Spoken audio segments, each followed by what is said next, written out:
Hello, everyone. I'm Susan Koshy, Director of the Unit for Criticism and Interpretive Theory, and I'd like to welcome you to the next lecture of the Modern Critical Theory lecture series on structuralism with Professor Calvin Thomas.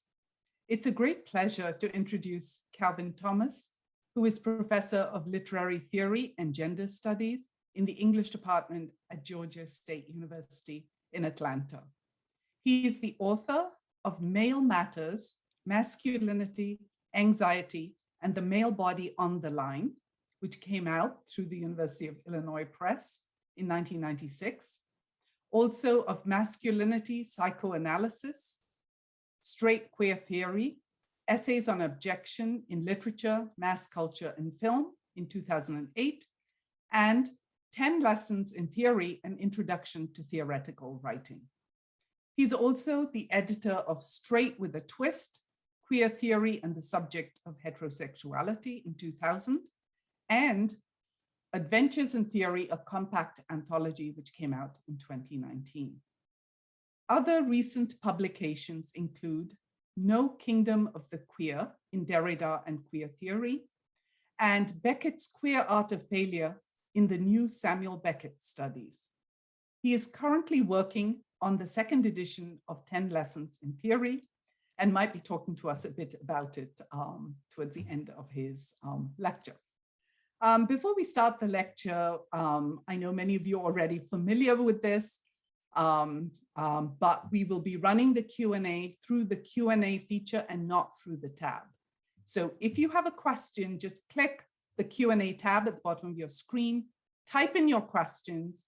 You're free to type them in at any point in the lecture, but Professor Thomas will answer them when he takes a break about 30 minutes into the lecture, and then there'll be a separate Q&A section at the very end.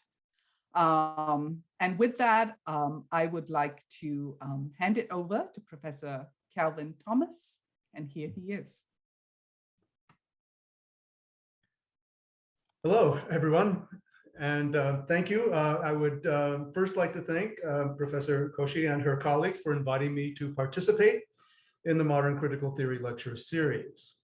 I would then like to draw your attention to a few sentences from Frederick Jameson and Gail S. Rubin that will help us situate our subject today, structuralism, in relation to the first two lectures in the series. The first concerning Hegel, the second concerning Marx, both involving us in the historical matter of dialectical thinking. And also in relation to the next lecture in the series, after mine, which will concern psychoanalysis, specifically some theoretical writings by Jacques Lacan, though I, in my lecture, will also be attempting to lasso Lacan for us. Now, an initial question about the flow of this lecture series might be, are we moving away from dialectical thought by turning to structuralism and Lacanian psychoanalysis, or structuralism as routed through Lacan? Frederick Jameson, for one, Marxist, wouldn't seem to think so. For in his essay, Lacan and the Dialectic, Jameson writes that, quote, at its most general, we can call dialectical any mode of thought which grasps its objects, terms, or elements as subject to definition, determination, or modification by the relationships in which they are by definition seized. Jameson goes on to say, this is no doubt a relatively structuralist redefinition of the dialectic, but I would argue that historically it was in fact structuralism that made a return to dialectical thought possible in the first place, unquote. For her part, Gail Rubin in The Traffic in Women, Notes on the Political Economy of Sex, writes, quote, moving between Marxism, structuralism, and psychoanalysis produces a clash of epistemologies. In particular, structuralism, she says, is a can from which worms crawl out all over the epistemological map. Rubin then goes on to describe what she calls a potentially fun and interesting process of starting her argument from, quote, the center of the structuralist maze and working her way out from there along the lines of a, quote, dialectical theory of signifying practices, which, unquote, but that line again, a dialectical theory of signifying practices, given what Jameson says, isn't really a bad description of structuralism. Now, I don't know how fun or interesting it's going to be, but in my lecture today, I'll be working my way through lesson 8 of my book, 10 Lessons in Theory, the lesson called The Unconscious is Structured Like a Language, or Invasions of the Signifier. The first part of the title is, of course, from Lacan, while the second alludes to the famous moment in Jacques Derrida's Structure, Sign, and Play in the Discourse of the Human Sciences, when he describes the linguistic turn in such sciences as that event in which, quote, language invaded the universal problematic and everything became discourse.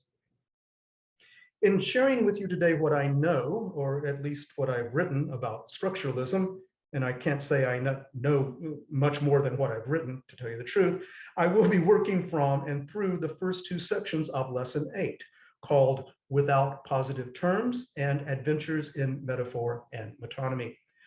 But I will be stopping short of the 3rd section, called The Phallus, for lack of a worser word. But because Lacan's phallus is a destination for this lecture or chapter or lesson on structuralism, even if we don't arrive there, we might rewrite Rubin's comment about epistemological clashes above and ask, is structuralism a single can from which all sorts of worms crawl out? Or is it a seeming multiplicity of cans, all of which open to reveal only the same old worm? Well, wormy or not, here we go. And thanks for your attention. And thanks again for inviting me to participate in this lecture series. Okay, so the unconscious is structured like a language, or Invasions of the Signifier, part 1, without positive terms. Not everyone buys into what Jameson calls the conviction that of all the writing called theoretical, Lacan's is the richest. But for those who are heavily invested in Lacan, the great wealth of his psychoanalytic writing flows from its active trading with semiotics and structural linguistics. Lacan, that is, first struck it rich by reading Freud as if Freud had read Saussure, by rethinking Freud's discoveries through Saussure's linguistic turn, and by cashing in on the claim that the unconscious is structured like a language. Our task here will be to understand what allows Lacan to stake his signature claim. Earlier in 10 Lessons in Theory, we have encountered the unconscious, the real kernel of Freudian discovery, and we've also heard quite a bit about language, the central concern of semiotics and structuralism, the study of signs and of sign systems. But what exactly is a sign for a semiotician? How, in a structuralist understanding, do sign systems work?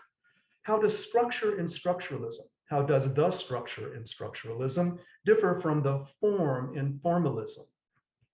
And I have to warn you, what follows in this description and this elaboration of what a sign is for a semiotician, et cetera, we're going to be encountering a lot of very technical language, differentiating between indexical and iconic and symbolic signs, and differentiating between the paradigmatic and the syntagmatic axes of language and so forth. I'll try to keep it funny, but be aware that there's a lot of technical material coming up. Now, getting back to the question of how does the structure in structuralism differ from the form in formalism, in the previous lesson, which was about literary formalism, we witnessed that form for a formalist tends to resolve into an ostensibly singular thing, like organic unity for Cleant Brooks, or technique, defamiliarization for Victor Shklovsky. According to Robert Dale Parker, however, we cannot say that structuralism is any one thing. And the reason we can't say any such thing about structuralism is that structuralism pretty much demolishes the idea of there ever being any one thing, any absolutely singular element that can meaningfully stand alone, independent of all other units of meaning. So that when we read Parker say that if we boil structuralism down to one idea, it is about understanding concepts through their relation to other concepts, rather than understanding them as intrinsic in isolation from each other, we can grasp what distinguishes a structuralist understanding of textuality in general from formalism's intrinsically literary and socially isolated text. If we do boil structuralism down to one idea, it's that there can never be any such thing as one idea, one single positive term. It's about coming to terms with the realization that, quote, in language, there are only differences without positive terms. It's about understanding that, quote, language is a system of interdependent terms in which the value of each term, the meaning of each term, results solely from the simultaneous presence of the others, unquote. And those are from Saussure. Now, structuralism's big idea isn't that there's no such thing as big ideas or that meanings simply don't exist. Rather, the thrust of structuralism is that ideational meanings don't exist simply. Ideas exist, but they exist only in language, and, quote, language being what it is, we shall find nothing simple in it. The structuralist idea is that ideas cannot exist except in differential relation to each other. Of course, the underlying ideal of Western metaphysics since Plato has involved the belief that meaningful ideas really do abide in their independently self-present truth prior to any language that might be used to express, represent, or stand for them. But structuralism won't stand for any of that. Structuralism posits that there are no pre-existing ideas, that, quote, no ideas are established in advance, and nothing is distinct, much less true, before the introduction of linguistic structure. Language, writes Saussure, has neither ideas nor sounds that existed before the linguistic system, but only conceptual and phonic differences that have issued from the system. Language, for Saussure, is thus necessarily interdependently systematic, a form and not a substance. There can't be an unstructured language any more than there could be an unstructured society or an unstructured individual psychic apparatus. And so the structuralist argument that, quote, thought is linguistic and that, quote, concepts cannot exist independently of their linguistic expression entails the radical premise that linguistic structure constitutes the fundamental condition of possibility for all recognizably human reality, social, corporeal, and psychic. Quote, the structuralist idea is that reality is linguistic and structured. Not that there is no reality, but that we construct it. So that there is no reality independent of language. The structuralist idea is that language not only describes our world, but also produces the world it describes. This conception of language as world forming is what sets theoretical writing after structuralism apart from preceding or competing literary criticisms.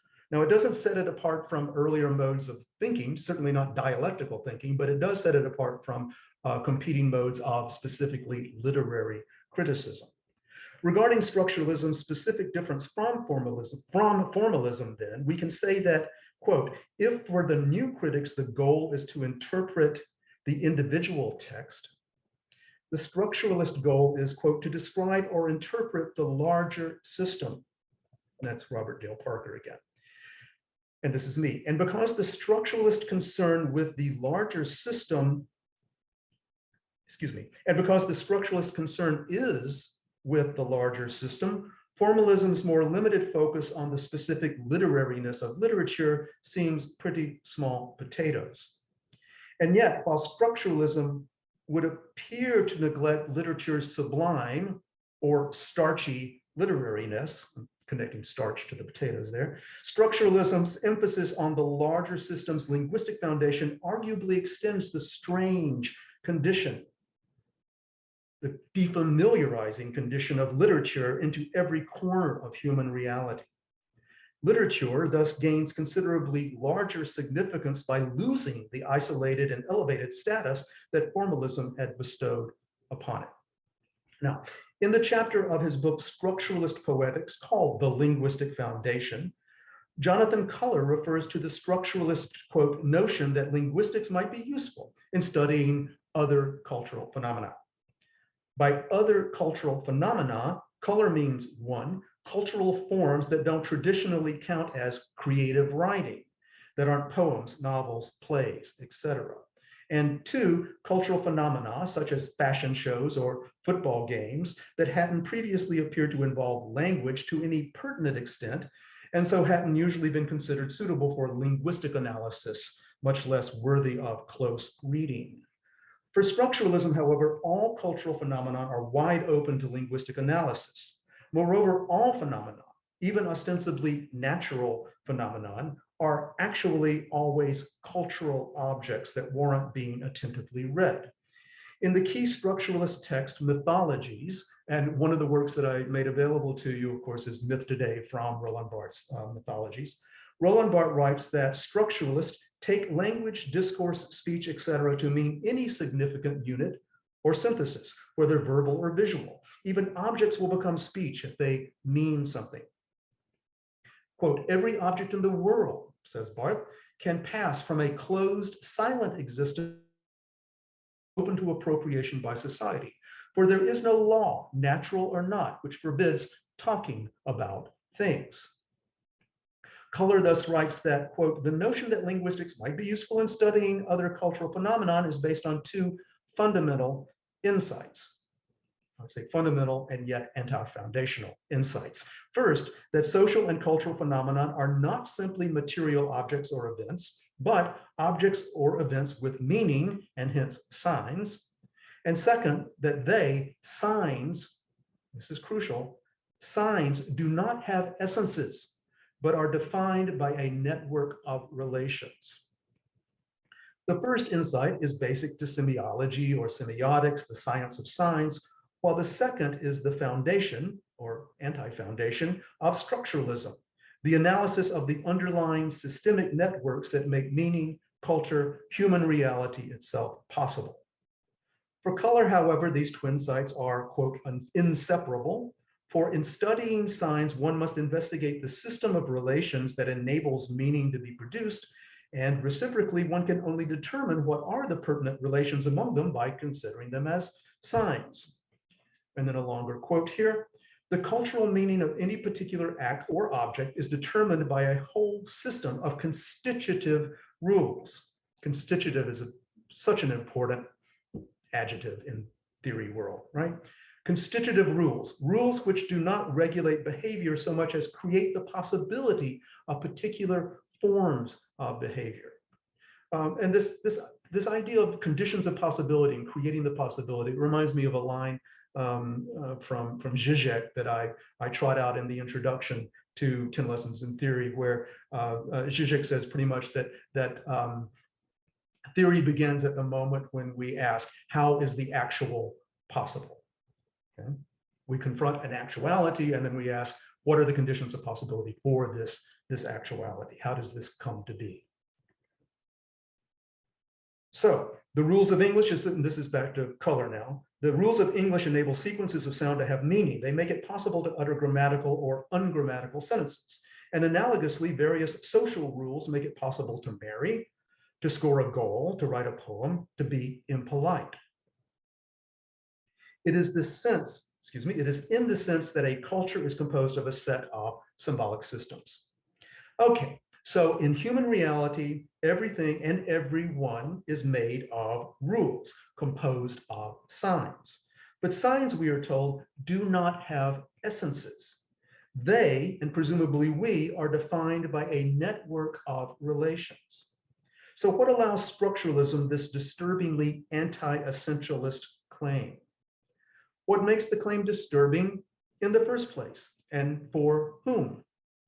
Of course, the claim that signs lack essences won't fundamentally disturb anyone who doesn't think much of or about signs in the first place. It wouldn't bother anyone who assumes that the real truth of ideas, experiences, or identities pre-exists any signs that might be subsequently used like mere tools to express or describe them. Such a believer wouldn't feel spiritually infected by the essencelessness of signs.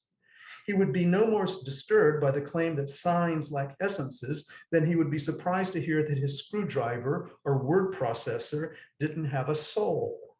He could readily admit that signs don't have essences while still securely holding on to his own, so to speak. But the claim against significant essences could be unsettling for anyone who takes to heart the structuralist premise that signs systematically create the possibility for the very reality, the very ideas, and the very identities that they are normally or conventionally thought merely to describe. So given the existential stakes involved here, what again allows the structuralist to deprive us and our signs of any essential natures? What are these hungry ghosts called signs anyway? Particularly for the semiotician whose job is to study them. Excuse me. Okay, so here's where things are going to get technical and gnarly, right? So the 19th century American semiotician Charles Sanders Peirce distinguished among iconic, indexical, and symbolic signs. In Peirce's schema, Peirce, I never know. Iconic signs are mimetic, basically pictographic representations. A crude drawing on a chalkboard could be iconically taken to signify, for example, a cat. Indexical signs, on the other hand, are effective indices or indicators of pre-existing natural or physical causes. Smoke indicates fire, stench indicates rot, etc. Note that an attempted iconic sign, like the drawing of the cat on the chalkboard, might be so miserably rendered that no one can possibly make out what it's supposed to be. The failed iconic sign, however, can still function as an index, an indication of the merely physical fact that someone has been marking, however ineptly, on the board. But while iconic and indexical signs can be grasped or sensed by those who can't read, a preschooler can recognize a well-drawn kitty, a real cat knows what to make of an emanating odor. A symbolic sign, like the word cat, can successfully signify only to a reader who knows the language in which it is written, in this case, English. If a word for cat is chalked on the board in some language I can't read, then the marks can signify indexically for me. That is, I can take them as indicating that someone has been marking on the board, but not symbolically. That is, I can't really tell what the marks symbolize, what they're supposed to mean. For Saussure, all linguistic signs, all words are symbolic in Peirce's sense, which means that their primary signifying function is neither iconic nor indexical. And just the way this differentiating moves work, right? Linguistic signs are symbolic because they're not iconic or indexical, right? In a sense, they're not symbolic in and of themselves. They're symbolic by virtue of not being the others that they're not. So, okay, so all words are symbolic for Saussure, which means that their primary signifying function is neither iconic nor indexical, that words signify by being neither naturally mimetic images nor simple indices of physical cause-effect relations. But Saussure inveighs against our using the term symbol to designate the linguistic sign. Because while the linguistic sign is arbitrary, and we'll be discussing at length the huge implications of that little zinger, quote, one characteristic of the symbol is that it is never wholly arbitrary. It is not empty, for there is the rudiment of a natural bond between the signifier and the signified, says Saussure. The symbol of justice, a pair of scales, could not be replaced by just any other symbol, such as a chariot. For Saussure, symbol isn't quite the right word for a word because symbols can still participate in iconic or indexical significations, both of which imply some natural bond or physical motivation. But words are completely empty of and by nature. The linguistic sign, Saussure insists, is not only anti-physical in all the senses of that word that we've explored in previous lessons, and actually the word antithesis is the key word that under which I group the first 5 lessons of 10 lessons in theory. And you'll find it in the Roland Barthes essay, Myth to Date, by the way, okay? probably the most important instance of the word antithesis in the theoretical canon is in that essay. Anyway, the linguistic sign, Saussure insists, is not only anti-physical in all the senses of that word that we explored, but arbitrary, which means that words are based not on physical nature, but on social convention, collective agreements. Saussure cautions that the term arbitrary, quote, should not imply that the choice of signifier is left entirely to the speaker, for the individual does not have the power to change a sign in any way once it has become established in the linguistic community. Although I would add that a linguistic community can indeed change and transform the way signs function in and within and outside of that community. Terms can be resignified and reworked and so forth, but it takes work to do that. Anyway, rather, to say that the signifier is arbitrary means that it is unmotivated, arbitrary in that it has no natural connection with the signified. Okay. Now, Saussure writes that, quote, the principle of the arbitrary nature of the sign dominates all the linguistics of language and that its consequences are numberless. Indeed, the implications of the principle that there is no fixed bond between signifiers and signifieds or signs and reference are probably much more numerous and extensive than Saussure himself might have envisioned. But because the principle of the sign's arbitrary nature has proven to be so consequential, we need to make sure we understand exactly what Saussure means by it. Okay. In Saussurean terms, a linguistic sign couples a signifier with a signified in order to designate a referent. The signifier functions as a so-called acoustic image. The signified is the concept that this acoustic image conventionally evokes, while the referent is the real thing in the world that the sign, signifier and signified combined, conventionally designates.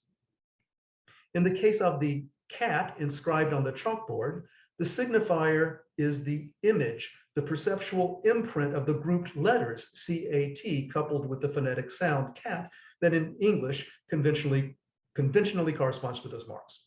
Please note that on the side of the signifier, the image, quote unquote, is not your mental vision of some feline, but merely your visual perception of this trio of marks, CAT, as they appear on the board or the page.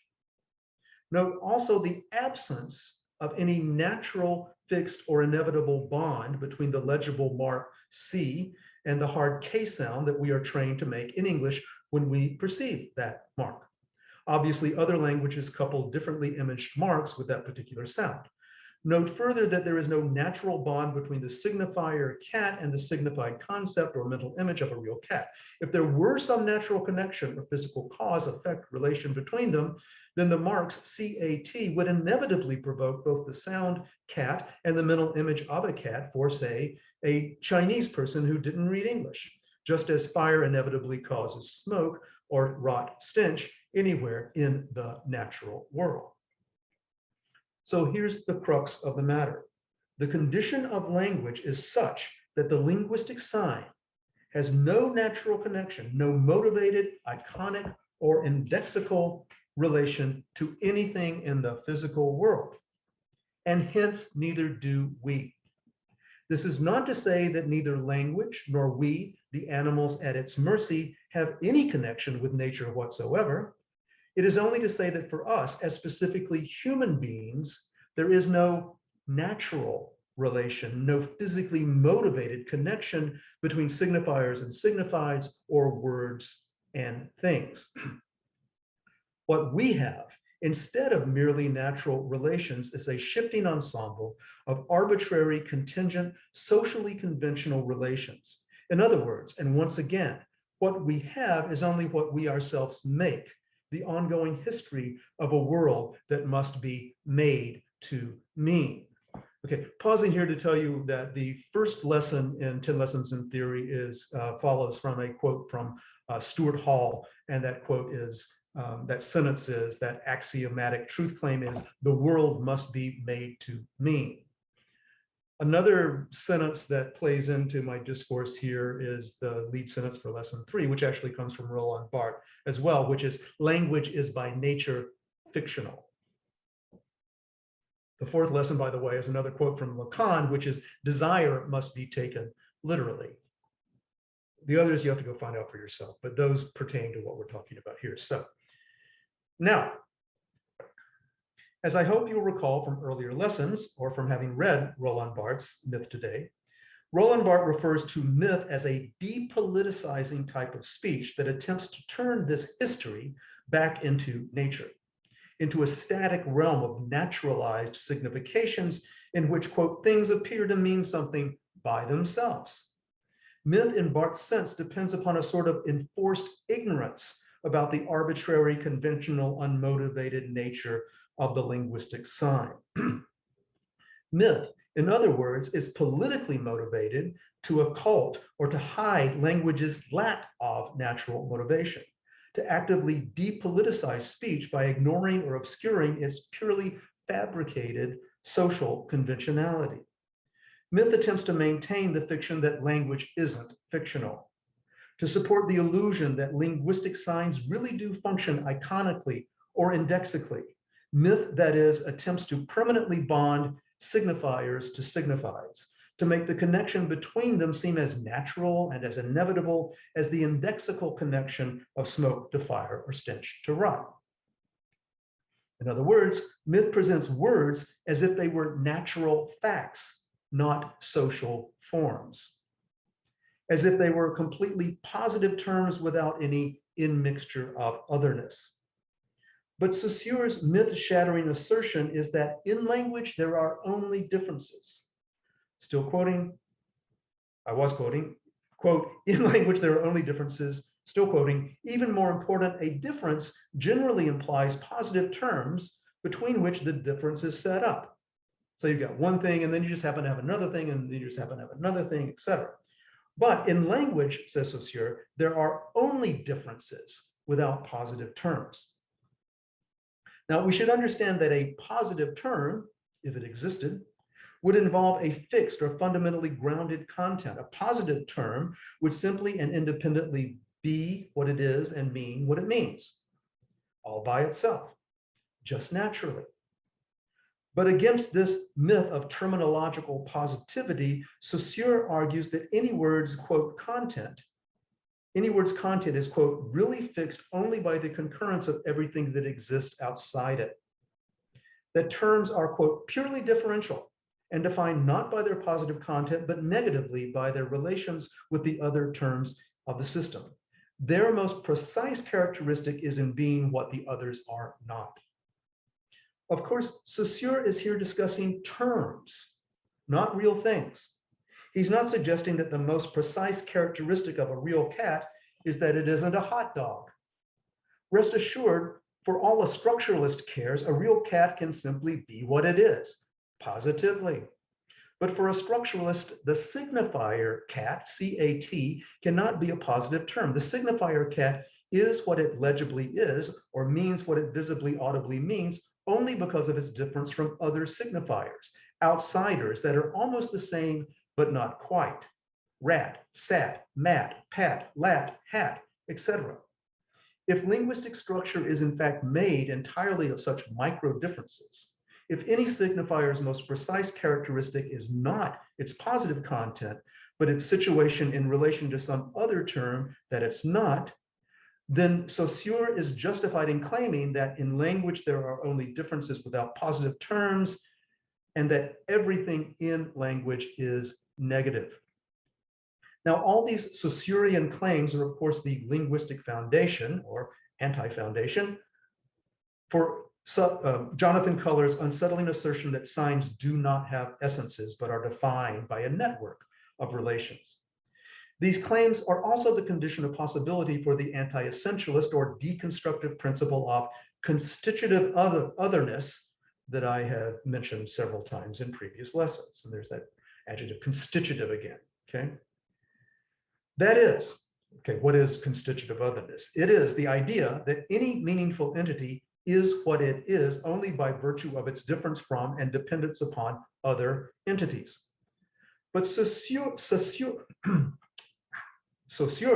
may well have sensed the threat his principles pose to traditional metaphysics, to the underlying ideal of Western culture, for perhaps protecting his own unconscious investment in that very ideal, Saussure backs away from his own new rule pretty quickly after having laid it down.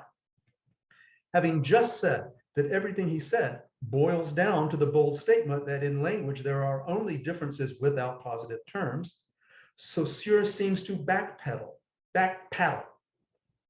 Quote, but the statement that everything in language is negative is true only if the signified and signifier are considered separately.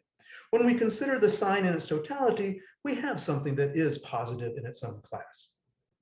And as Saussure continues to recant, insisting that the sign in its totality somehow can be terminally positive, certain cliches involving barn doors being shut after horses have bolted, cats being let out of bags, and oddly named eggs falling off their walls may well pop into the close reader's mind. For once we very close readers have taken to heart Saussure's central claims about language, nothing that he says thereafter can put our shattered faith in positive terms back together again. Nothing can restore our previously held idealist belief that signs really do have essences.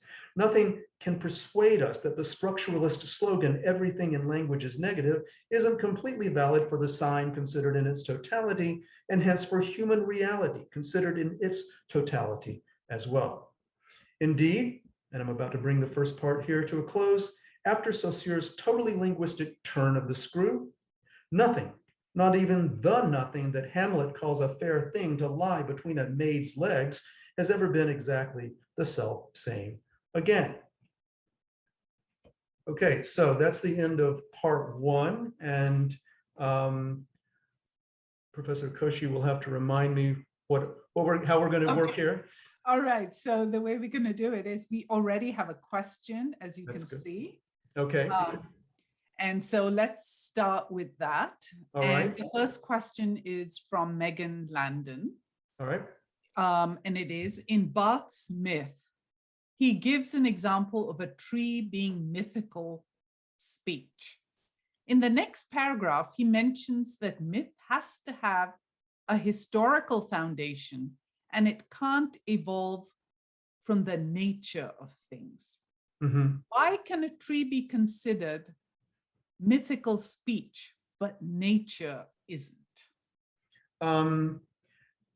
Because there's this fundamental idea of antithesis that Barth introduces, that any speech, even if it's a speech about a tree, right, is only possible by virtue of a distance from that natural thing, right?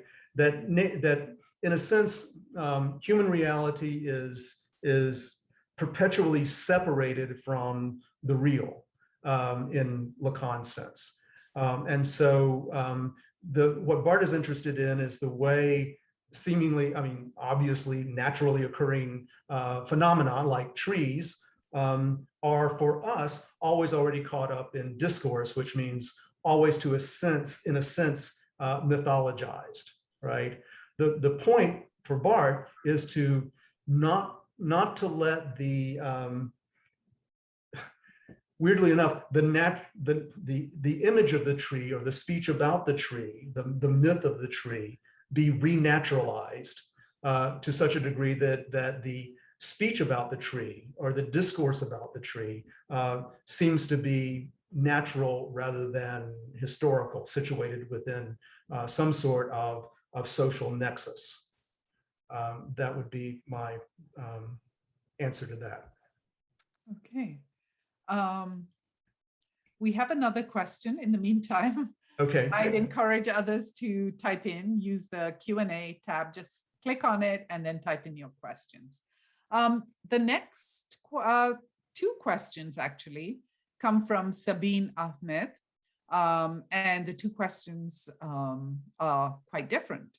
So the first is Foucault's neologism, power knowledge, considered a structuralist framework? Or does his lack of engagement with linguistic structure as such preclude his membership in the structuralist tradition? My understanding is that Foucault said, I'm not a structuralist. He said a number of things about what he's not. I think that in what I know about Foucault, which is much more limited than what I know about other things, Foucault, in the selection from Foucault that I include in Adventures in Theory, which is his essay on Marx, Nietzsche, and Freud, right? Actually, it's Nietzsche and then Freud and then Marx. He puts Marx last in a number of ways. There's this whole business at the end where he starts talking about signs and their interpretation. And he says to a degree that the life of interpretation is to believe that there are only signs, that signs are not designating natural things, but that they are signs of other signs. They're interpretations of other interpretations. And that power knowledge coming out of this sort of quasi-Nietzschean nexus has to do with interpretations of other interpretations and gaining power over interpretations, overthrowing earlier interpretations.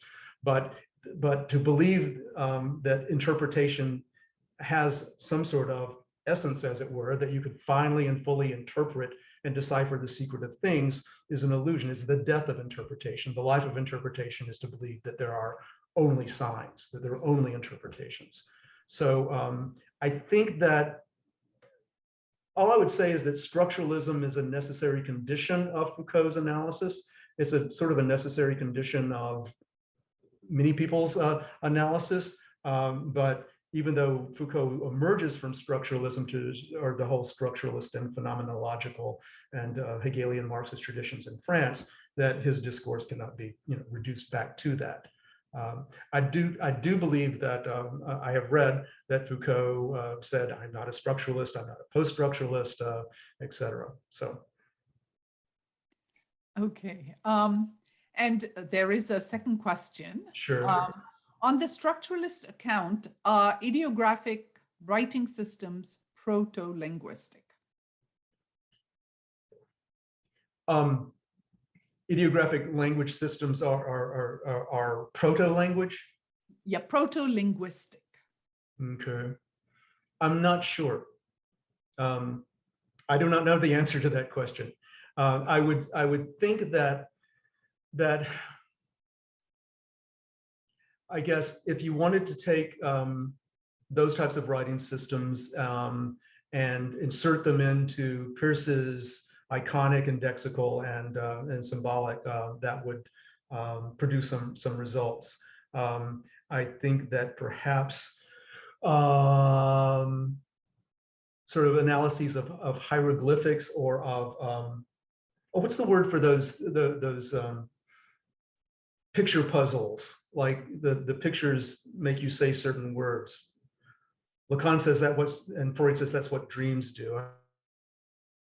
That kind of, if anybody knows, let me remember. No, it's not hieroglyphics. It's something else. But there's this whole complicated thing in Lacan about the distinctions between the interconnections between the imaginary and the symbolic and the real, and pictographs would be in the imaginary, and then they would be in Lacan's hierarchy, probably a second order type of signification in correspondence to the symbolic, which would be of a higher order. And this would follow in a great deal of sort of Hegelian iconoclasm and denigration of the image that we find in Hegel and other quasi-idealist philosophers and so forth. So the whole problematic question with structuralism often becomes how do we interrogate the levels of abstraction that are necessary, abstraction from matter, abstraction from, and this is tying into all sorts of complicated questions that emerge from the new materialisms. And I would send some, there's an interesting analysis of the new materialisms in this book edited by Russell Sabrilia and Slavoj Žižek called Subject Lessons, in which they take on, from a Hegelio-Lacanian Marxist position, the so-called new materialists. Yeah, I think we have a response in the chat to the question that you had asked earlier, and it's the rebus. Yeah, a rebus, exactly. Yeah, that's it, exactly. Erebus is a picture puzzle. It's a very simple word, but it totally went out of my mind. Okay, the next question is from Brianne Hayes. How do we expand the idea that language constructs reality beyond the realm of human language? Is it possible, or is the structuralist mission necessarily limited to the speaking human experience? Yes, it is absolutely limited to the speaking human. One of the things to imagine is here, or to conceptualize and to grasp, is that for Lacan, I'm just going to stick with Lacan, there is a difference between human reality and the real. There is in the real that which escapes or falls out of language, right? And so language does not, in and of itself, does not cover all of physical reality. It comprises and constitutes human reality. And there is in this argument and in this mode of theoretical analysis, there is this it's not exactly post-humanist in the sense that it still holds on to the idea that there is a way in which humans as such are distinguished from other animals, can be distinguished from other animals. And not everybody buys that, but Lacan still does. Lacan still talks about, and many Lacanians and others, including myself, still think about human reality as social and historical reality, and that the essence of what it means to be human has to do with language and society and history and so forth. So we remain historical materialists and maybe not new materialists, but yeah. So it's not to say that there ain't nothing outside of language. It's to say that human reality is ensconced within language. Okay, and while some people take exception to that, and there's a reason people don't like to be told they're made out of words, because words are risky business, right? People like to believe that there's something in them, some essential identity or soul or something that transcends language, and that language remains some sort of tool that we use just to express a self that exists prior to it. Lacan defines us as the animals at the mercy of language. And yeah, but the key here, and I guess it's kind of a dialectical thing, is to think that we are made out of language, but we also make the language that we're made out of, and this is what gives us some sort kind of a possible grasp on something like agency or freedom or self-determination to some degree or another. So, thank you. The next question, and we have lots of questions today. oh, yeah. Okay, good. The next question is from Jackie Krogmeyer. Okay. What do structuralists think of pre-lingual societies? Is that historical chapter only now reality because we have the words to describe it? Is there such a thing as a pre-lingual society? Okay.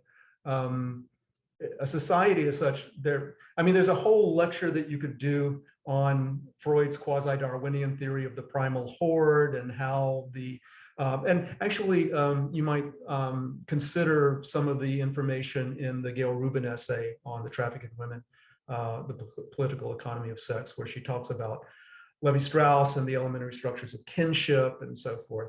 And here's a point I'll make about that, I guess, is that any society, not a herd, not an animal herd, but a human, even proto-human social structure, is going to depend upon some sort of way of guaranteeing cohesion and exchange among its various partners.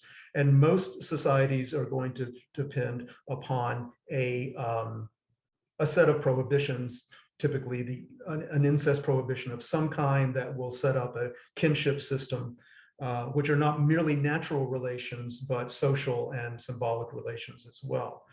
The linguistic point here, and this is where Lacan and Levi-Strauss join up, and I'll be alluding to a passage from Lacan that makes this clearer, I think, in a second, is that the names and designations within a specific exogamous social order don't just happen to be the names of individuals who are prohibited as sexual partners.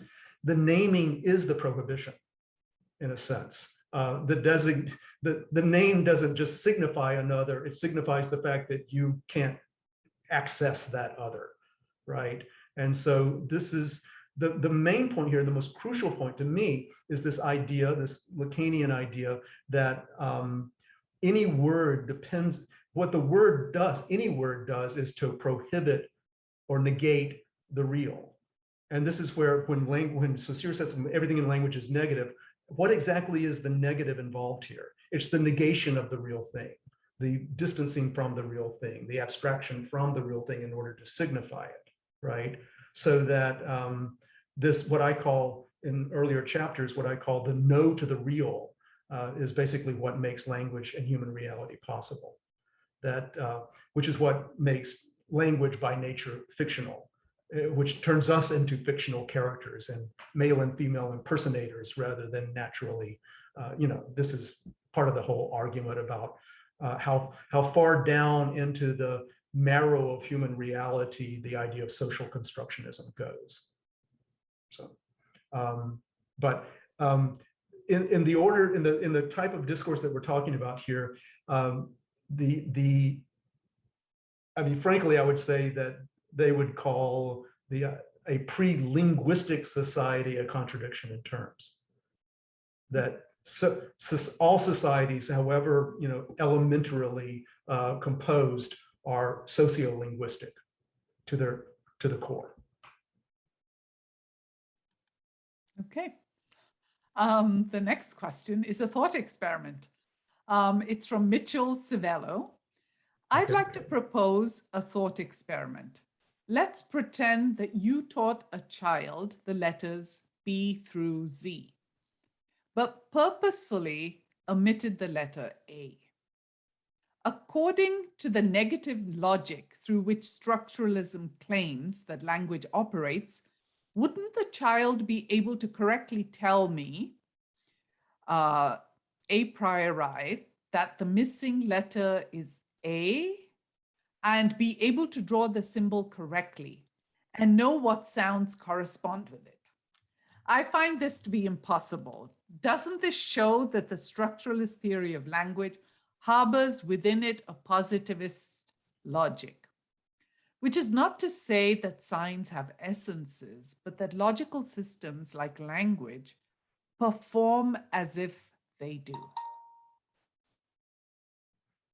Well, a complicated question. What I'm going to glom onto is the as if in that last construction.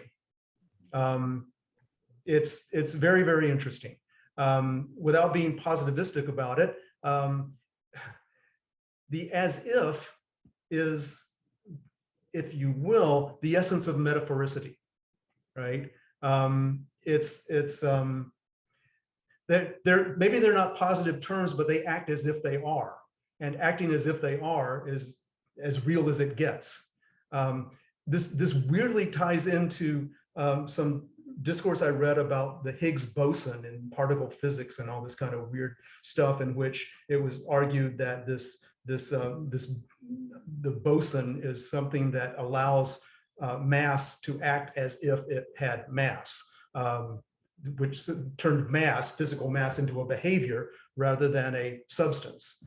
So this idea that it's all form and not substance permeates even into particle physics for some reason. I don't know if that helps or not, but I didn't quite understand the business. In a sense, one of the things that a structuralist would say, or maybe a deconstructionist would say, is that it's only B that turns A into A to begin with. That A only becomes A when B appears. Derrida's whole construction in grammatology of the derivation of the origin, the idea that, or the work that Judith Butler does, following from Derrida and Foucault and others, suggesting that it's the copy that turns the original into the original. So the copy is the origin of the original, and all that. I don't know if that answers to the thought experiment at all or not, but I will point everybody to a moment in, I believe it's lesson 3 in 10 Lessons in Theory, where I do another type of thought experiment about teaching children to read, which involves teaching a pre-linguistic child how to read a pointing finger as a sign. That if I'm going to try to teach a child to look over there in response to this finger, then I've got to get them to deflect their gaze away from the real thing floating around in front of them and read it not just as a thing in the world, but as a sign with a meaning. And the meaning is, hey, look over there, right? And so in order to do that, I'm going to have to say in so many words, no, don't look at my finger, look over there. And it's that no that takes the gaze away from the here and now of the real thing and deflects it over yonder. And what Lacan does with that is to take that no, as we'll maybe be discussing later, and turn it into the no of the father, which is the prohibition against incest and so forth. It basically says to every pre-linguistic child, no, you can't be with the mother, you have to mean her instead, which means to symbolize her, which means to take some distance from her. And that's where Lacan Oedipalizes the access to language and all that. Okay. There's just a question, comment. It just, pictogram was from Danny Nikos. So let's move on to the next question from Martha Perez Mugg. What might a structuralist say is happening for an individual who is non-linguistic, individuals with disabilities that disrupt communication, or pre-linguistic cultures? How would this impact one's construction of reality? I don't know. Ask a structuralist. But again, I don't understand the possibility of a pre-linguistic or a non-linguistic culture. As far as disability studies and so forth go on, of course, the idea is that human reality is constructed in such a way that as Jonathan Culler was saying, there are certain rules that are constitutive of participation in the dominant and existing human realities, and some of us are able to negotiate with those rules more easily than others. Some people's positionalities within a linguistic and sociolinguistic structure are sort of pre-lubricated and privileged in certain ways, and then there are other people who face difficulties and constantly, and so forth. There would not be, in my book at least, a withdrawal of the categorization of human from someone who was not linguistically enabled in the same way as people who are successfully participating in human reality are. But again, if someone, I mean, I can't, my thought experiment doesn't go far enough to allow me to imagine what a pre-linguistic culture, a pre-linguistic human culture would be. So I just don't know. I draw a blank there. Okay, this looks like the last question from Dana Okay. Smith. How might a structuralist respond to previous theorists, Hegel, Marx, etc., as they grapple with ideas of being, autonomy, and freedom, given that these concepts are, quote unquote, made to have meaning? Well, okay, my first sentence from Stuart Hall, the world must be made to mean. I invite everybody to read lesson 1. Okay, made means manufactured. There's nothing, and the world must be made is a historical materialist assertion in a sense. I don't mean the planet, I mean the world, right? It is nothing for Marx but the product of human productive labor, right? What Marx says in the German ideology is that humans can be distinguished from animals by religion or whatever you want, but humans themselves distinguish themselves from animals by working to produce the conditions of their existence. So work making, labor, manufacture, fabrication, all of this is, the world is of human production. It's anthropogenetic in this sense, right? So, and then as Marx also says that, people make their own history, but they don't do it in terms of their own choices because they got the whole history, bearing down on them. So we have to take the given and rework it in all sorts of ways.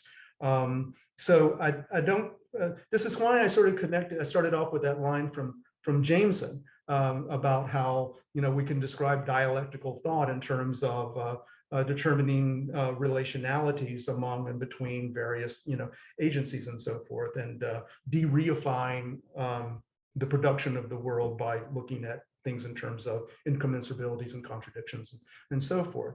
But this is, to me, what structuralism is all about, in a sense. And so I myself don't see huge contradictions between dialectical thought as practiced by Hegel and Marx and structuralism as practiced by Roland Barthes. That whole section in Myth Today called Myth as Depoliticized Speech is crucial, and I would take those 3 pages as being indispensable to anyone's understanding of the relationship between historical materialism and structuralism, or even post-structuralism. His idea that myth is what turns history into nature, right? And with the corresponding idea that people who don't want to see history naturalized have to take what is being presented as being just natural, just the way it is, inevitable, don't bother trying to change it or think against it, and turn that back into history, right? So always historicize, as Frederick Jameson says. Okay, the last question from Emerson Parker Pale.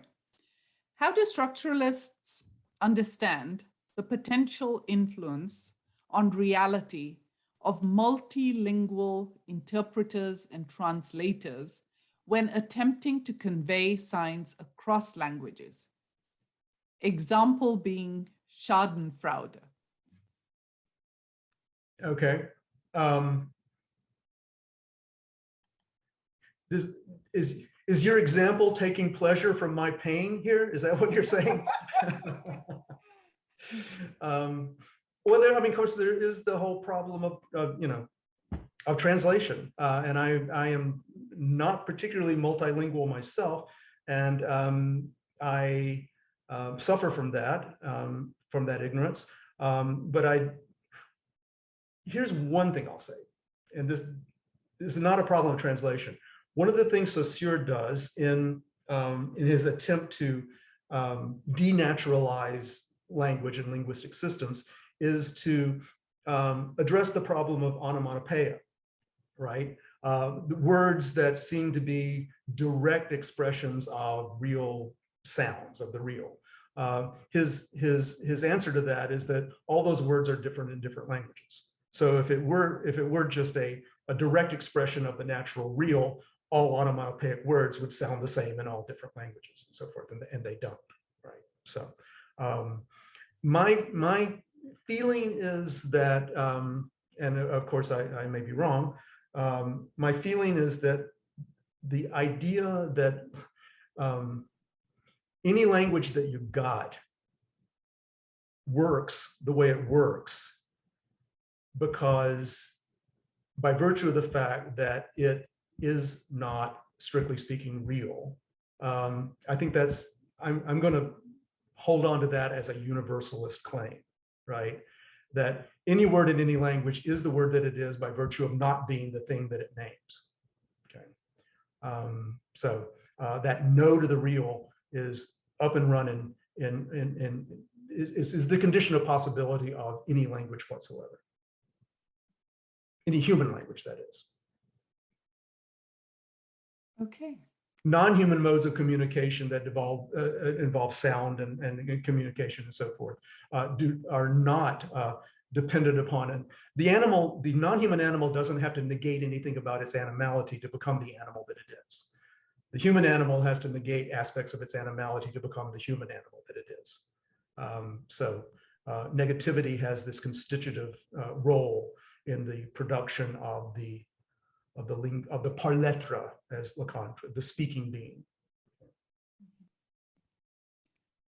Okay, I think we're at the end of the questions. Okay, shall I go to the next section, which I think if I read it completely, it's going to take 30 minutes, but let me get started right on it. Okay, I had ended with this line. After Saussure's totally linguistic turn of the screw, nothing, not even the nothing, that Hamlet calls a fair thing to lie between a maid's legs has ever been exactly the self-same again. And then part 2, adventures in metaphor and metonymy. I write, but speaking of legs and of what lies or doesn't lie between them, did you know that crossing one's legs in a certain fashion, at the ankle, not at the knee, is the single best way to give the world the assurance of a man while sitting? I myself was told this once in so many words. And by the way, what I'm doing here is a little bit of what's being called auto-theoretical writing.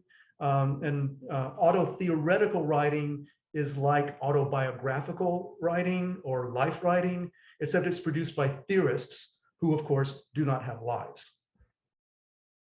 Sitting comfortably enough at my desk in an 8th grade classroom, minding my own business, albeit crossing my legs the other way, not at the ankle, but at the knee, I suddenly heard a cackle of cultural intervention, the voice of the gender police. A concerned classmate who happened to be a boy pointed out to the rest of the class that Thomas was sitting like a girl. Too bad we weren't studying semiotics in this disciplinary setting. If we had been, I might have been able to respond to my classmate's panoptical observation in some other way than desperately repositioning my signifying limbs, assuming too late the appropriately gendered posture. I might have been able to turn to my interpolating tormentor and ask why he assumed that any particular way of arranging one's legs constituted an indexical sign of some pre-existing chromosomal cause, why he assumed any natural bond, motivated connection, or inevitable relation between the gestural and the genital. I might have pointed out that the signs of sitting like boys or girls are not positive terms with fixed biologically determined contents, but are socially conventional signifiers that mean only in differential relation to each other.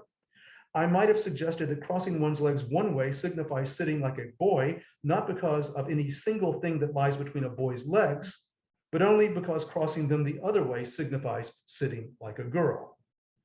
And if these choice words hadn't been enough to earn me an after-school ass-kicking, I might even have announced that since everything in language is negative anyway, nothing positively causal lies between the legs of any human subject, boy or girl. With a precocious nod to Lacan's signification of the phallus, I might have mentioned that nothing truly lies between any of our legs but lies, contingent fictions of sex, regardless of whether any one of us really has what it takes down there or not. Or I might have lighted on the word like in my classmate's accusation that I was sitting like a girl to launch into a discussion of similarity and contiguity as these physical conditions correspond to the tropes of metaphor and metonymy in structural linguistics. I might have continued along Lacanian lines and, quote, articulated what links metaphor to the question of being and metonymy to its lack. But setting aside all thoughts of what I might cleverly have said back then, I will now get back on track by launching into, guess what, a discussion of similarity and contiguity as they correspond to metaphor and metonymy in structural linguistics, not only because it is now relatively safe for me to do so, sitting however I like, but because this discussion will take us closer to understanding how the basic elements of Saussurean linguistics allow Lacan to reboot Freud and claim that the unconscious is structured like a language.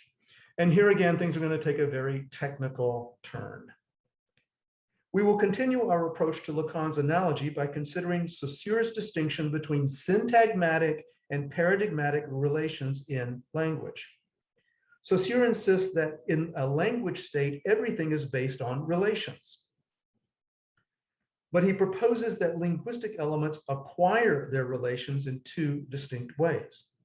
On the one hand, words can acquire relations based on the linear nature of language because they are chained together.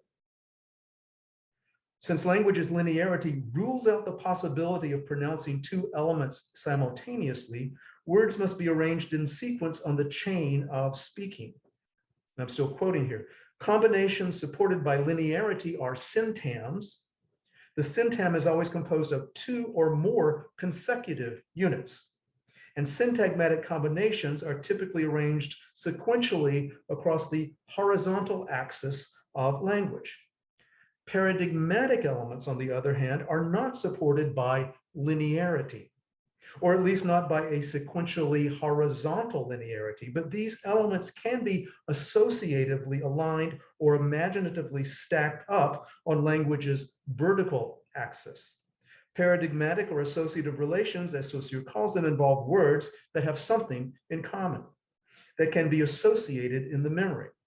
While the real scene of syntagmatic relations is their actual occurrence on the sequential chain of discourse, the imaginary seat of paradigmatic relations is in the brain. They are part of the inner storehouse that makes up the language of each speaker. And so what I'm sort of trying to draw out with emphases here is this distinction between the actual and the imaginary, okay? Or the real and the as if, to get back to that two-word phrase that I was glomming onto last time, a few minutes ago, that is. Thus, syntagmatic relations are conspicuously evident, can be readily discerned and reported, while paradigmatic relations are rather more obscure or ghostly, seem to require stronger powers of memory and imaginative selection. The syntagmatic relation, writes Saussure, is in presentia, I don't know how that's pronounced. It is based on two or more terms that occur in an effective series.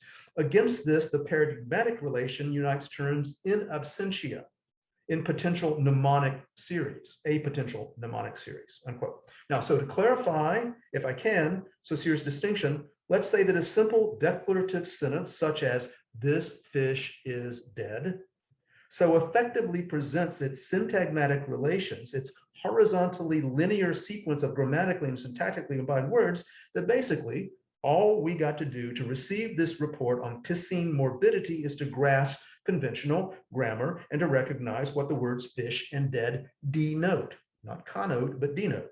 We don't have to remember very much or imagine anything at all. We have only to see here the words in their real-time seriality in order to get the message. But if I were to pick these syntagmatic bones clean and offer up the skeletal sequence riddled with absences, as in this long blank is long blank, then in order to fill in the blanks, one might imagine a potentially towering series of similar words other than fish and dead, words that have something in common, nouns or adjectives that could be selected from one's mnemonic inner storehouse and inserted into the positions opened up by the absences of fish and dead, that could be substituted for fish and dead. This bread is stale. This coffee is cold. This lecture is tedious. This tapestry is gorgeous. And one could imagine those series arranged in vertical stacks above the blank spaces vacated by the dead fish. Bread, coffee, lesson or lecture, tapestry in one stack, stale, cold, tedious, gorgeous in another. In fact, we pretty much have to imagine those vertical paradigmatic stacks of signifiers because, unlike the actual and evident contiguities and adjacencies of the horizontal chain of syntagms, which we don't have to imagine but can merely register, i.e. see, i.e. read, the paradigmatic word towers are not really there. They must be imagined, conjured, thunk up. I actually wrote thought up here, but I'm just saying thunk up to be a smartass. While syntagmatic relations depend upon actual combinations and contiguities that are physically arranged horizontally, in presentia, paradigmatic relations involve imaginary substitutions and unifications psychically aligned vertically, in absentia. And this distinction between the physical and the psychical, between the actual and the imaginary, allows the structuralist to align, on the one hand, the syntagmatic, sequential, contiguous, combinative horizontal axis of language with metonymy, and on the other hand, the paradigmatic, analogous, selective, substitutive, vertical axis of language with metaphor. These alignments are among the most important in structuralist analysis. But Saussure himself doesn't mention metaphor or metonymy by name in his discussion of syntagmatic and paradigmatic relations. And in a sense, it was not Saussure, but our old formalist friend, Victor Shklovsky, who laid the foundations for the structuralist alignments when he first distinguished prosaic metonymy from poetical metaphor. Okay, now both are figures of speech, but, and this is going back to the discussion of Shklovsky in lesson number 7, having to do with formalism, and from his essay, Art as Technique, where he uses this example to distinguish metonymy from metaphor.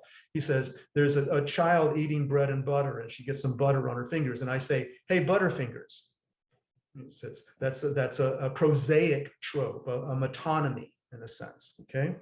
And we'll discuss why it's a metonymy in just a second. Same child is playing with Shklovsky's glasses, and she drops them, and he says, hey, Butterfingers. This, he says, is a poetical trope. Why? Because she doesn't really have butter on her fingers. It's as if she did. Okay, so there's a slight imaginative leap there, as I think I can discuss. Okay, so using structuralist terms to rework Shklovsky's Butterfingers illustration in the previous lesson, we could say that when the described child has actually gotten butter on her fingers, the employed metonym Butterfingers is a prosaically realistic syntagm, a horizontal verbal sequence combining the word butter with the word fingers in a way that mimetically reflects or reports the real physical contiguity of substance to flesh in the present. But when the clean-fingered child has merely dropped an object, she doesn't really have butter on her fingers, it's only as if she did. The employed metaphor, Butterfingers, is a relatively poetic, imaginative analogy that substitutes itself for the absence of real substance. But if the present employment of metaphor really depends upon the absence of real substance, on the negation of positive content, then Saussure, without explicitly naming metaphor as such, implies the utter metaphoricity of language simply by telling us that everything in language is negative and that language is a form and not a substance. Moreover, and just focusing here, I mean, this is throughout the whole text, the insubstantiality of language. And hence the insubstantiality of human reality. Even if we're talking about real historical stuff, one of the key moments in Barth's essay, you may, if you read it, Myth Today, is the analysis of the cover of the Paris Match magazine with the young black soldier saluting the tricolore, right? And Barth talks about, I mean, there's really a real colonization of Algeria going on at the time, right, in the 1950s in France, but or in Algeria, that is to say, but Barth uses this image, this naturalizing image to discuss the utterly fabricated nature of colonialism. And to say that it's fabricated doesn't mean it isn't real, but it also means that the real depends upon representations and stories and so forth. Or to put it in a sense, this is a line from Tommy Orange's novel, There, in which a particular character's mother says that the world is nothing but stories and stories about stories. That's not what the earth is about, but the world which is produced, which must be made to mean. Okay, language is a form, not a substance. Moreover, when he writes that in considering the relation that ties together the different parts of syntagms, one must also bear in mind the relation that links the whole to its parts. Saussure implicitly describes the function of synecdoche, the type of metonym that works by linking parts to wholes, and thus he nails the syntagmatic to the metonymic without explicitly naming the latter. Saussure thus allows us to see the anti-realistic poetry of antithesis, even in the prosaic metonym Butterfingers. For in that two-term syntagmatic composition, the word butter isn't really a dairy product any more than the word finger is really a fleshy digit. In other words, the signifier isn't really the signified any more than the sign is really the referent, okay? The not really, as if, the negation of the real, the insubstantiate, the idea that language is a form and not a substance, right? This is crucial. Because in language, there are only differences without really positive terms, even metonymical terms can be said to function metaphorically. but because linguistic differences must be strung out along the horizontal or syntagmatic chain of meaning, metaphors themselves are typically sustained or supported metonymically in sequential combinations. Finally, since language itself works thanks only to the interplay between the paradigmatically metaphorical poetic function and the syntagmatically metonymical prosaic function, any attempt to reduce the sphere of the poetic function to poetry alone, or to confine poetry to the poetic function, would be a delusive oversimplification. Thus spake Roman Jakobson. And I think in the interest of the time, I'm going to try to skip over the Jakobson part and get straight to what Lacan does with Jakobson. And basically, the main thing that Jakobson does is to start to connect metaphor and metonymy in structural linguistics to condensation and displacement in the Freudian dream work. Okay, so that's what I'm going to try to talk about now.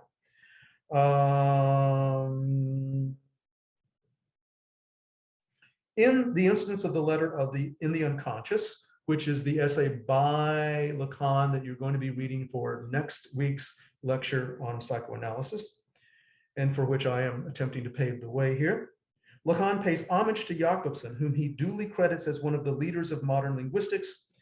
But when it comes to connecting the terms of linguistics to basic Freudian keywords, Lacan corrects and expands upon Jakobson to a large degree. As we'll see, Lacan indeed connects metonymy to Freudian displacement, as Jakobson does above, but he also associates metonymy with desire or lack. Moreover, unlike Jakobson, Lacan compares not synecdoche, but metaphor to Freud's condensation and to the psychoanalytic symptom. Before examining Lacan's corrections, however, we must come to terms with condensation and displacement as these terms function in Freud's lexicon, specifically in the interpretation of dreams. Simply put, Freud's premise is that a dream represents the fulfillment of a wish. But dreams being what they are, we shall find nothing simple in them. What I did there was echo Saussure's claim that language being what it is, we will find nothing simple in it. And I'm saying that Freud is saying dreams being what they are, we will find nothing simple in them. So Freud's more complicated premise is that a dream represents a compromise formation, a symptomatic work of attempting to satisfy two mutually incompatible desires at once. On the one hand, there's the dreamer's unconscious desire, unconscious because repressed, repressed because incompatible with the dreamer's socially installed and sanctioned ego coherence or conscious sense of self-esteem. On the other hand, there's the dreamer's desire to stay asleep, to remain psychically undisturbed by the emergence of any potentially ego-damaging imagery. In Freud's view, human sleep involves the relaxation, but not the complete abnegation of the censorship mechanism that holds repressed desire in place. Thus, when we're soundly asleep, unconscious desire takes advantage of our inner sensor's vulnerability and surreptitiously attempts to have its say.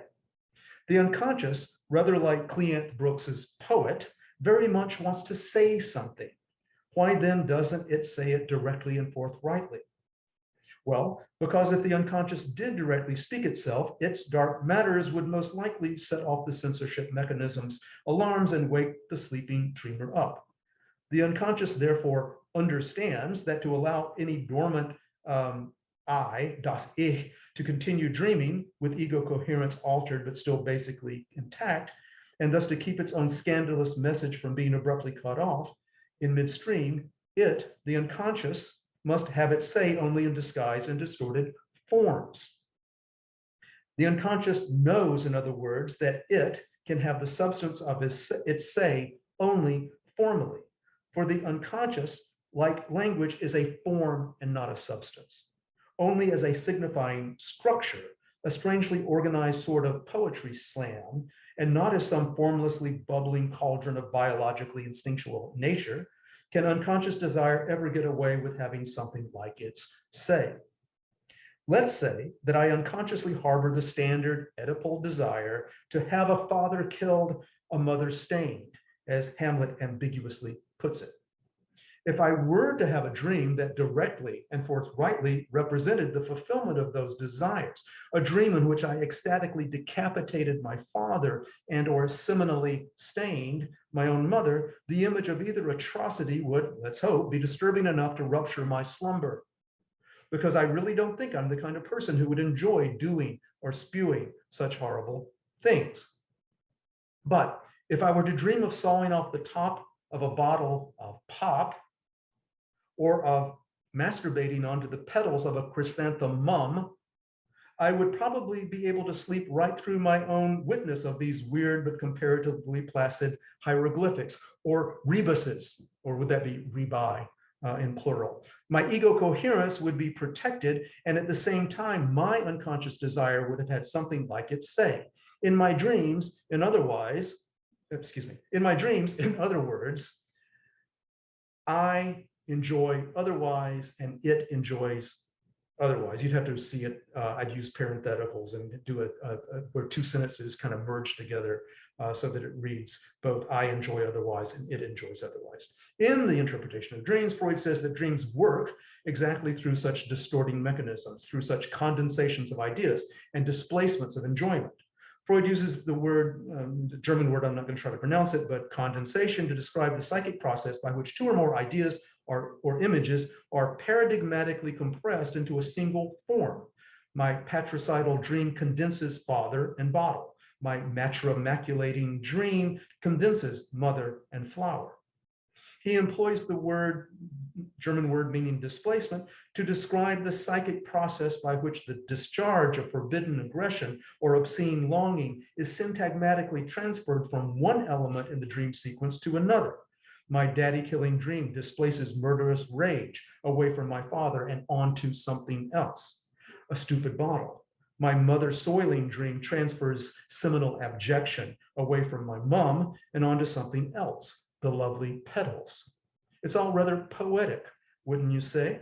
And even if you wouldn't, Lacan emphatically does, not only stressing the similarity between condensation and metaphor and associating displacement with metonymy, but also insisting on the traumatically sexual underpinnings of all enveloping tropes, metaphorical or metonymical, of all symbolic processes, intrapersonal or social, of all unconscious desire taken literally to the letter.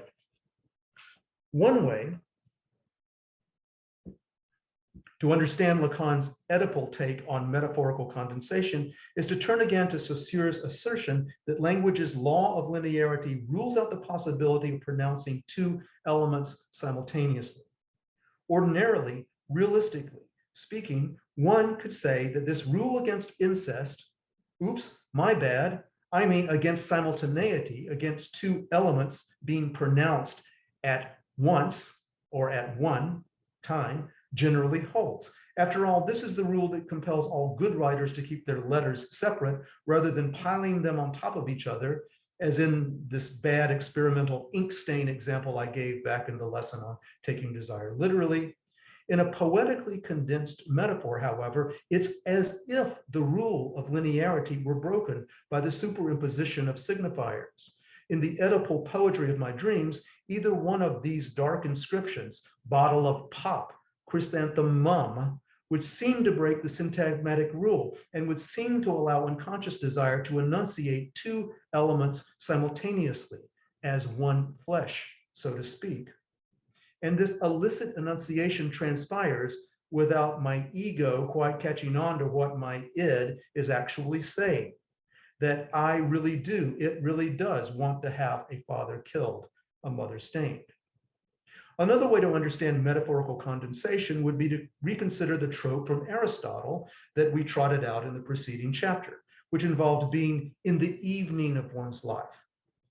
Here we see the pronounced compression of a lengthy four-term analogy, as evening is to day, so old age is to life, into a shorter two-term expression, evening of life. In this metaphorical condensation, the luxury sedan of A is to B, as A is to B, so C is to D, becomes the compact two-seater of A of D. Linear sequentiality is abrogated in that we jump directly from A to D. Moreover, By virtue of that imaginative leap, a certain number of substantially real terms are negated or occulted from the proposition. Day and old age are absent or missing from the evening of life, in much the same way as real butter is nowhere to be found in Schlotsky's metaphorical butterfingers. Note that all these condensations involve the substitution of words for other words. Evening subs for old age. The word evening subs for the words old age. Pop as bottle, the word pop as bottle subs for pop as father. The final syllable of chrysanthemum stands in for a name bestowed upon my poor mother, etc. One word for another. This is the formula for metaphor, writes Lacan. And if you are a poet, you will make it into a game and produce a continuous stream, nay, a dazzling weave of metaphors. And yet the meaningful continuity of any verbal stream, however metaphorically dazzling, will always depend upon the horizontal drift of metonymy. For metonymy is based on the word-to-word nature of the syntagmatic thread of verbal behavior. Lacan thus designates as metonymy the first aspect of the actual field the signifier constitutes, so that meaning may assume a place there. Because any meaning not only may, but must assume its place in line, because the word-to-word basis of metonymy can be associated with the linear and sequential structure of the completely woven sentence, and because we read sentences not all at once, but only by moving or transferring our attention, our perceptual cathexis or investment from one word to the next along the chain of contiguous signifiers, Lacan associates the syntagmatic metonymy of structural linguistics with the somnambulant displacement of the Freudian dream work. Lacan also links the substitutive word-for-word condensations of metaphor with the very mechanism by which symptoms in the analytic sense are determined. Moreover, Lacan associates the word-to-word nature of metonymy with literal desire. He writes that the enigmas that desire poses for any sort of natural philosophy are based on no other derangement of instinct than the fact that desire, is caught in the rails of metonymy, eternally extending toward the desire for something else. Desire taken literally is always desire for something else, because meaning always lacks being.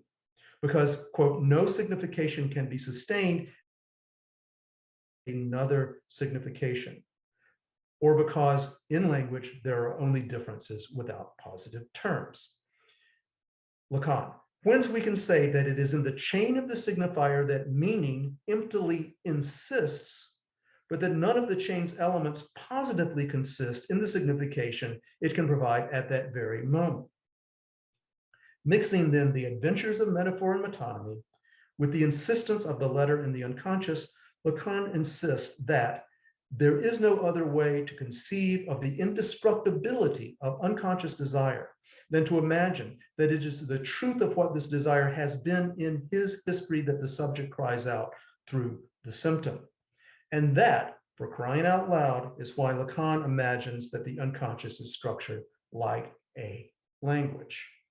Now, I see that I'm out of time here. I could go on, but I don't know how this is going to work, if there's time remaining for more questions, but I am pulling up short here and ending my comments. So we can proceed however you would like.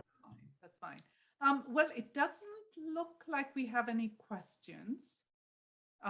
So maybe since we are past time, we can wrap it up here. Sure. Okay. Well, thank you so much. It's been wonderful having you here. And it's been wonderful being here. I will just say that feel free to distribute my email address to everybody who participated. And if you have questions that you would like to send to me directly, I would be happy to respond to them as best I can.